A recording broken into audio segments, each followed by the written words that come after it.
to be taking the back. So what we have done, is, let's say you get side control from here. And I'll show you guys kind of how to mount, or you gotta be able to turn them on the side really effectively take it back. But from here, for example, I'm gonna do the rolling the hips. I'm gonna get here, and I'm gonna mount right here as I slide my left knee up. What happens is that his arm is exposed. Now from here, I can go to a high mount, but oftentimes what I notice is that they're gonna turn to their side because you kind of let them turn to their side.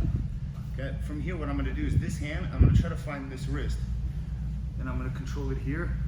This goes on just for control.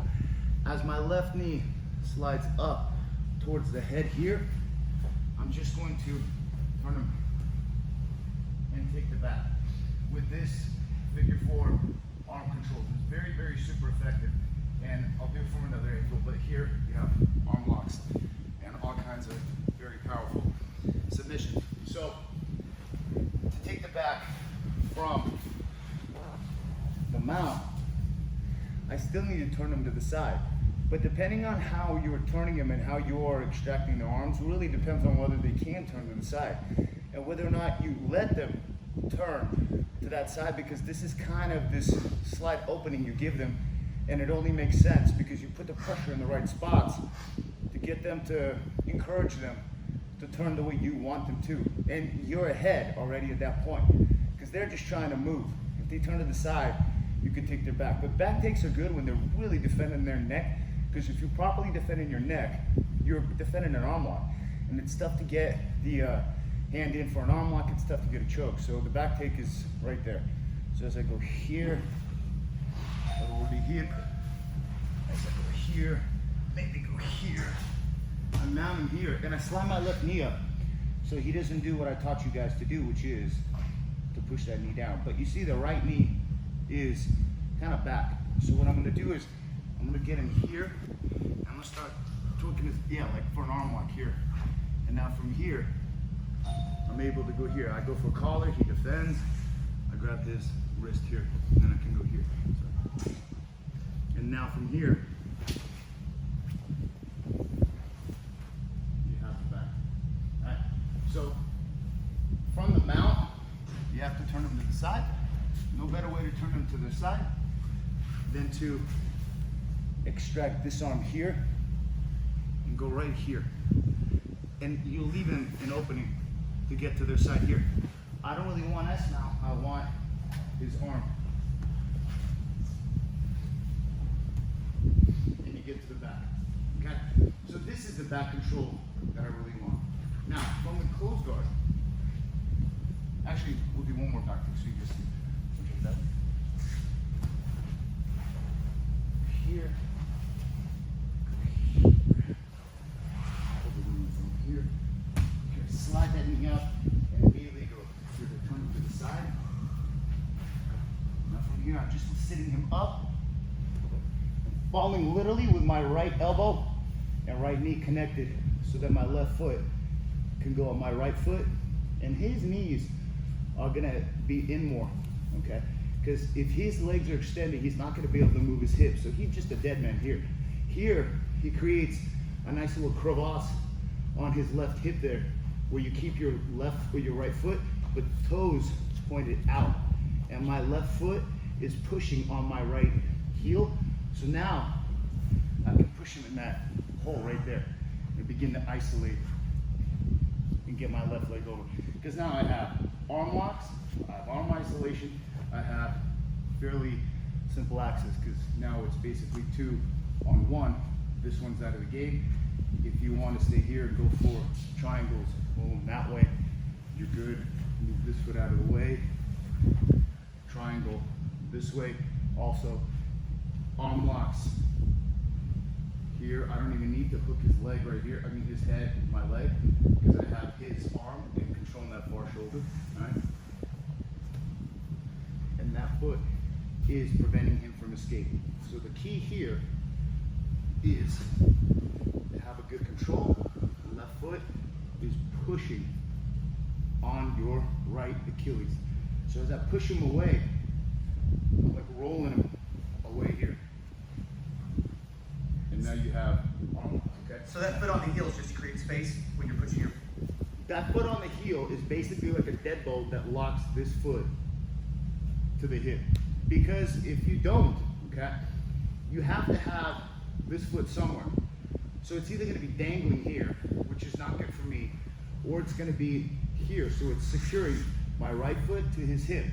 Because after all, if it's not, he can pull that foot off with that free, yeah, and even do that, even though that it won't be that easy, you know what I'm saying? So if when he does that, he pulls it, pushes it off, go ahead.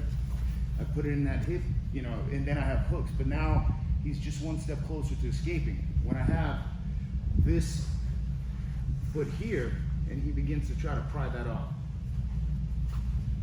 it's a lot harder because this foot is pushing into that right Achilles.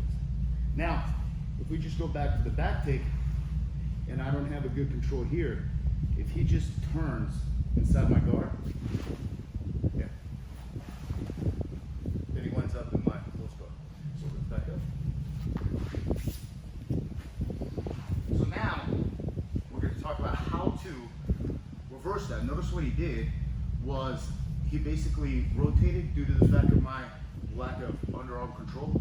That's why I have the seatbelt.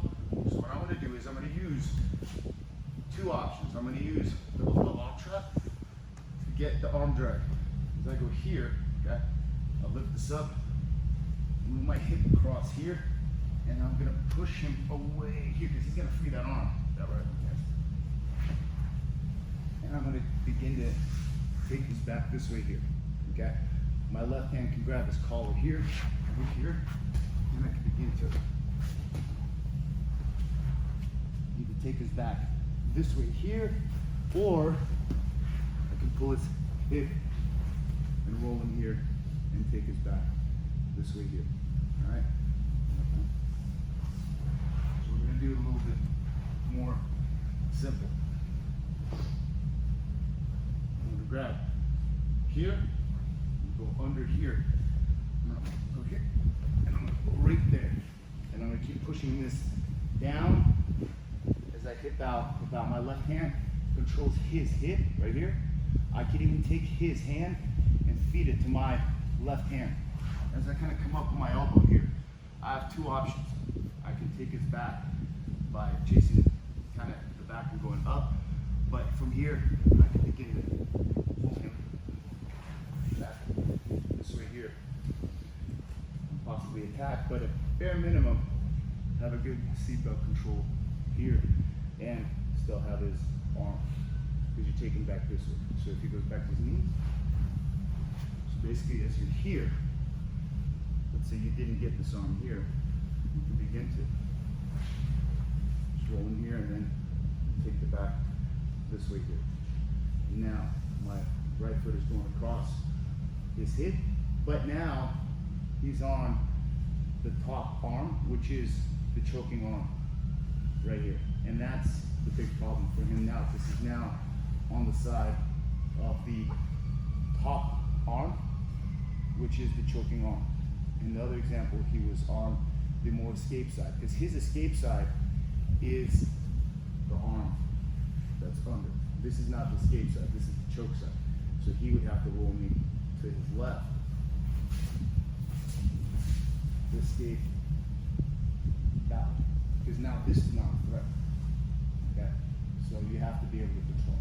But going for the back, we're just gonna do it simple.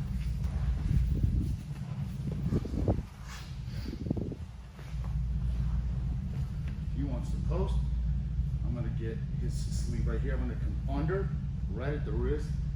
I'm gonna lock my hand. I'm gonna lift my hip up, and I pop his hand off, and I'm gonna pull him across this way here, and push his hand down to his left knee.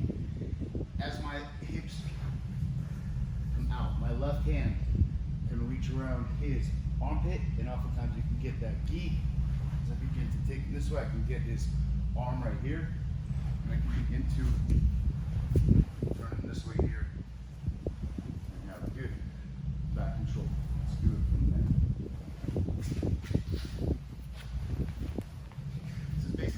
drag to back.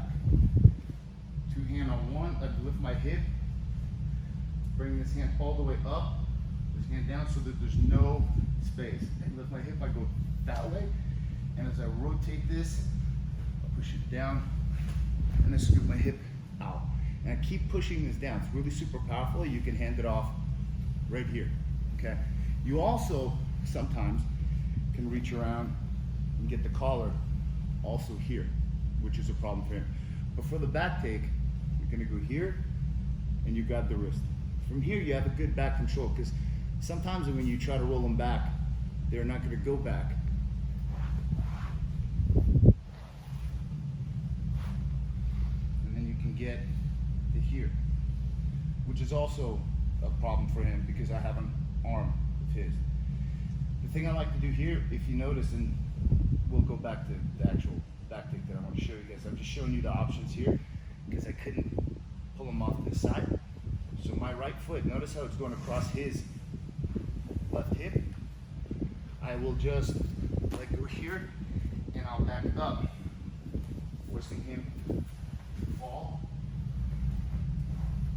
And then you go back to the back kick. I don't know if you saw what happened there, but this foot blocks that leg when you came up and you went back in the S mount. Now I know you guys are looking at me like I'm crazy, but for now let's just go step by step. So all I'm gonna do here is 2-on-1, lift my hip, bring this up, break the grip, pull this down, turn my hip out. I'm gonna flip up, grab his hip here, okay? And I'm gonna turn him this way. Good. And this hand goes through. This chin's tucked, whatever is fine, as long as this arm is going for the shoulder. You're gonna wind up here with this right foot across that one. Okay, that's what you can do. Because remember, this arm now is a choke arm. It's a big problem for him because he can always lift the nose, get this nice and deep, and finish. Okay, so one last time.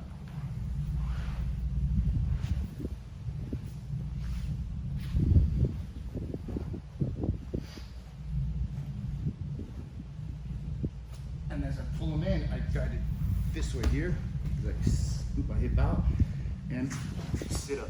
From here, grab his hip, and control it. You're gonna get here, preferably seatbelt right here, so that you can begin to work this hand for choke. But this is where you're gonna get to, okay? So you're gonna go 2-on-1. The key with that 2-on-1 is control, lift your elbow, hand, and then completely, no space. Hip up that way, and you're gonna guide your hand this way, bring them down. And now you have this control. So you can grab this wrist right here, you feed it, and you're gonna come up on the elbow. You can also begin to go here. You. But you're gonna first pull them back and feel back. So try that, and we'll see how far we get. Ready? 1, 2, 3. Web and I didn't rehearse this, so you know. So Web has no clue what I'm doing, but thank you.